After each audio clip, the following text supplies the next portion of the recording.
चलिए एक सॉल्व कर लेते हैं, बाकी ऐसे करते हैं। देखिए इसमें क्या पूछा आपसे, which of the following set of vectors are linearly independent, है ना। तो इस क्वेश्चन में पूछ रहा है कि कौन सा लिनियरली इंडिपेंडेंट है। तो जो पहला आपका है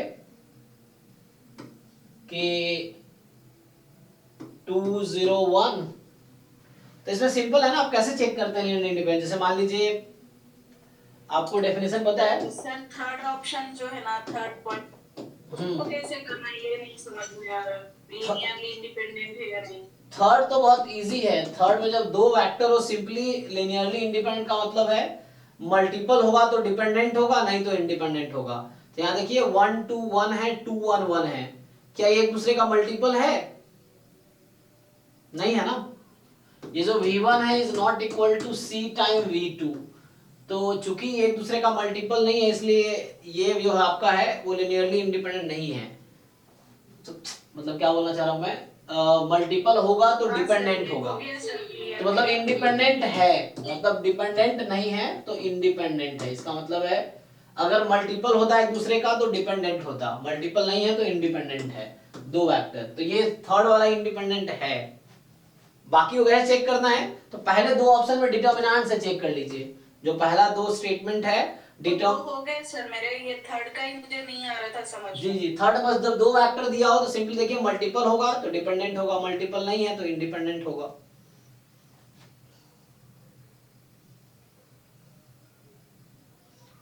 और इसमें क्या है, ए कोई स्क्वायर मैट्रिक्स है और बी बराबर आपका कौन सा बताना, 10 या 11 दोनों।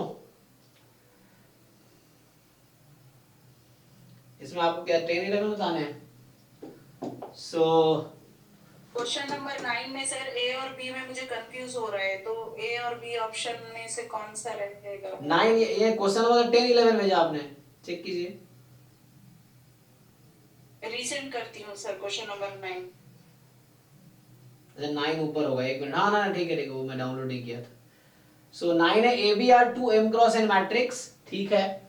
सो A B 2 m cross n non zero matrix है, इस तरीके से कि ए बी जीरो है। अच्छा ए बी जीरो है लेकिन ए नॉन जीरो है, बी नॉन जीरो है, ठीक। So A is non zero, B is non zero, लेकिन ए इंटू बी जीरो है। Then which of the following is always true, the column space of B is contained in the null space of A, the column space of A is contained in the null space of B, either A is 0 और B is 0। लेकिन बता रखा है वो non zero matrices है तो कैसे zero होगा। तो सी मैंने क्या किया सर, सी और डी ऑप्शन को कैंसिल करने के लिए ना दो मैट्रिक्स सेलेक्ट किए, 1 0 0 और 0 0 1 0 बोलकर एक 2x2 के मैट्रिक्स लेके सॉल्व किए ना, सी और डी कैंसिल हो रहे हैं। वो तो सी और डी तो ऐसे ही कैंसिल हो गया क्योंकि सी बोल रहा है तो A zero matrix B zero matrix है, लेकिन उसने कहा है कि प्रोडक्ट, उसने कहा है कि A B are two non zero matrices, not null मतलब नॉन जीरो दे ही रखा था, सी तो ऐसे ही आउट हो गया। डी है कि आइदर बी और A can be non singular, singular non singular की बात होती है स्क्वायर मैट्रिक्स में, लेकिन ये तो आपका क्या है rectangle m cross n into m cross n। ये क्वेश्चन कैसे बना है, अगर दोनों m क्रॉस n है तो प्रोडक्ट ही डिफाइन नहीं होगा। अगर a भी m क्रॉस n है और b भी m क्रॉस n है, ओ तो डिफाइन कब होगा, जब, एक मिनट, ये m क्रॉस n है और ये m क्रॉस n है, तो इसका मतलब पहले तो ये n m इक्वल होना पड़ेगा, तो पहले तो m n को इक्वल होना पड़ेगा यहाँ पे, नहीं होगा। हाँ वो अदरवाइज डिफाइन नहीं होगा। ठीक है तो स्क्वायर मैट्रिक्स बन गया। अब स्क्वायर बन गया तो अब कुछ सोच सकते हैं, तो अगर स्क्वायर है तो determinant a determinant b zero, तो इधर a का डिटर्मिनेंट जीरो या b का डिटर्मिनेंट जीरो, किसी एक का डिटर्मिनेंट जीरो होगा। तो या तो डिटर्मिनेंट a का जीरो है या डिटर्मिनेंट b का जीरो, किसी एक का डिटर्मिनेंट जीरो होगा। तो यहां से या तो a का डिटरमिनेंट या b का डिटरमिनेंट जीरो होगा। इसने कहा नॉन सिंगुलर कोई आइदर b और a can be non singular, अच्छा कैन बी नॉन सिंगुलर, हाँ तो कोई एक हो सकता है नॉन सिंगुलर हो, और सो डी तो ठीक है ना, डी कह रहा कोई एक, कैन भी नॉन सिंगुलर, पहले तो स्क्वायर मैट्रिक्स होगा, कैन भी ऐसा हो सकता है कि ए और बी का थोड़ा सा एक्सप्लेन करिए ना सर। हाँ, मैं सॉल्व कर भी ना तो सॉल्व ही नहीं हो रहा हूँ। ए कह रहा है the column space of B is contained in the null space of A. Column space of B का मतलब होता है कि जो बी के कॉलम्स हैं उसको हम वेक्टर मान ले, तो वो कंटेंट का मतलब है सबसेट है नल स्पेस ऑफ ए में। तो नल स्पेस का मतलब होता है x such that ax is equal to 0। ये नल स्पेस का मतलब है, this is the meaning of null space. So ये नल स्पेस ऑफ ए का मीनिंग है actually, the meaning of null space of ए।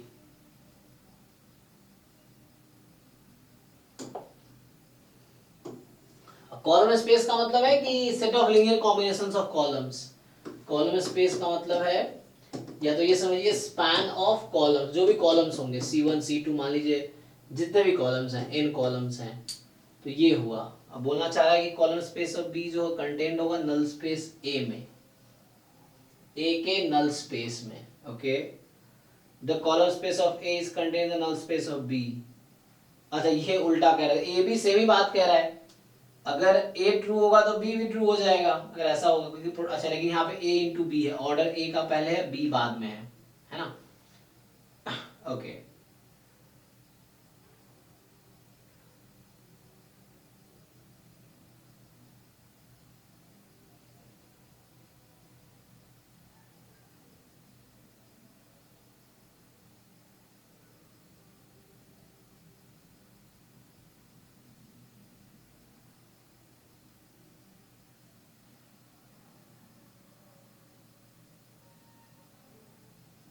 ए का जो कॉलम स्पेस है वो कंटेंट है नल स्पेस बी में, तो बी के नल स्पेस में। तो मतलब ये समझिए आप कि ए बी बराबर 0 है, सो ए बी एक्स बराबर 0 है। अच्छा, तो मतलब डी गलत हो जाएगा, क्योंकि ए बी कैन बी कोई हो सकता है, दोनों सिंगुलर। यहाँ देखिए, सो बी एक्स को मैं एक नाम दे दूं, मान लीजिए ऐसा है ए वाई बराबर 0, जहां वाई मैंने नाम रखा है बी एक्स का, वाई मैंने नाम किसका रखा है, बी एक्स का, ठीक है। सो वाई जो नेम है वो बी एक्स का नेम है। तो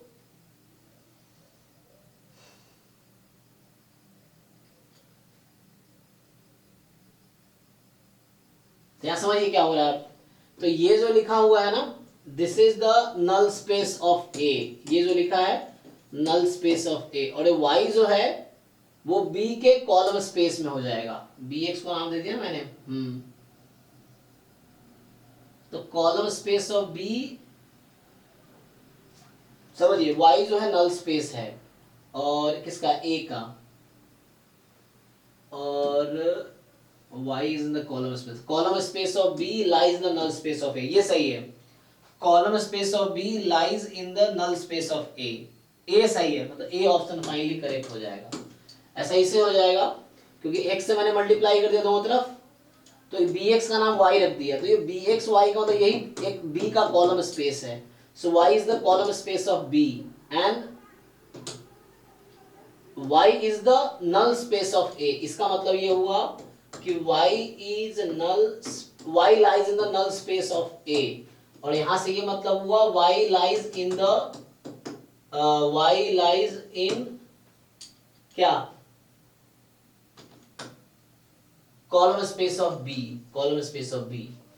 इसका मतलब ये होगा column space of B lies in null space of A, ठीक है ना। तो ए ट्रू हो जाएगा, यहाँ पे ए सही हो जाएगा। सर ए या डी, क्योंकि यहाँ पर सेट एग्जाम में सिर्फ एक ही ऑप्शन करेक्ट है। हाँ, तो अब डिसाइड करना है ए या डी, आप सही कह रहे हैं। सो इज ऑलवेज ट्रू, जो हमेशा ट्रू हो। तो डी कह रहा था आइदर बी और A can be non singular, can be non singular, but जरूरी नहीं है, ऐसा भी हो सकता है। देखिए यहाँ पे क्या है कि और था ना, तो या तो ये 0 या ये 0, या हो सकता है दोनों 0, ऐसा भी हो सकता है। तो ऊपर लिखा हुआ है इज ऑलवेज ट्रू, है ना, स्टार्टिंग में क्या लिखा है, इज ऑलवेज ट्रू। तो मुझे लगा इस वजह से डी में एक केस ये भी है कि दोनों 0 हो जाए, है ना, दोनों 0 हो सकता है एक साथ, ऐसा भी हो सकता है ना, दोनों का डिटरमिनेंट 0 हो। जैसे एग्जांपल के लिए मैं 2 क्रॉस 2 बनाऊं तो 0 1 0 0, और एक हो सकता है 0 1 0 0, मान लीजिए इस तरह से है, नहीं तो या हाँ 1 0 ऐसे ले लो, तो इसमें भी नहीं हो जाएगा, कुछ ऐसा बनाना पड़ेगा जहाँ 0 हो जाए, नॉन जीरो, प्रोडक्ट 0 होना चाहिए ना, तो मुझे ऐसे बनाना है 1 -1 करके कि डिटर्मिनेंट 0 हो जाए, ये देखना पड़ेगा। तो मेरे हिसाब से ए ज्यादा करेक्ट है, बी में ऐसा होगा कि दोनों का डिटर्मिनेंट 0 हो सकता है, इसीलिए मुझे लग रहा है कि ए करेक्ट है। ऑप्शन में भी ए ही करेक्ट दे रहा है sir. Ji ji ji, A correct है। क्वेश्चन नंबर 10 बताइए ना सर, उसको कैसे सॉल्व करूं, थोड़ा आइडिया 10 है, A B the square matrix, B बता रखा है a - 0.2 i आइडेंटिटी है, तो which of the following is always true. So कहना चाह रहा है कि A and B have same rank, B inverse exist, A and B have same rank, B inverse exist। ठीक तो है, इसमें क्या दिक्कत है, ये बोल रहा है कि B inverse exist, B inverse exist करेगा, इसकी कोई गारंटी है? अगर A की आइगन वैल्यू 0.2 हो गई तो B की आइगन वैल्यू 0 हो जाएगी, तो जरूरी नहीं है कि B इनवर्स एग्जिस्ट करेगा, तो ये तो B गलत है। A बोल रहा है AB के पास सेम रैंक रहेगा, ए और बी सेम रैंक रहेगा, जरूरी है? अगर मैं ए को 0.2 आई ले लूं, नहीं ये भी गलत है, A B have same eigen vector, same rank, same eigen value, same eigen value, same eigen vector.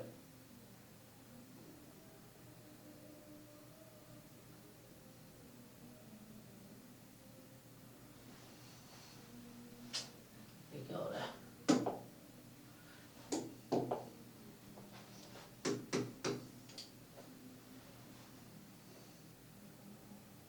अच्छा, b बराबर जो दे दिया आपको a - 0.2 i है ना। सो a को मैं अगर 0.2 i ले लूंगा ना, तो रैंक ऑफ a आपका 3 हो जाएगा, लेकिन उस a को ही मैं ये मान लेता हूं, तो उस केस में b मैट्रिक्स आपकी 0 मैट्रिक्स हो जाएगी, और b अगर 0 मैट्रिक्स हो जाएगी, सो रैंक ऑफ b तो 0 हो जाएगा, तो जरूरी नहीं है सही हो।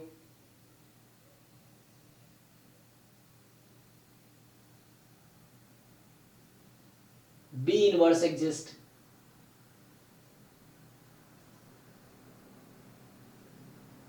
ए बी है सेम आइगन वेक्टर।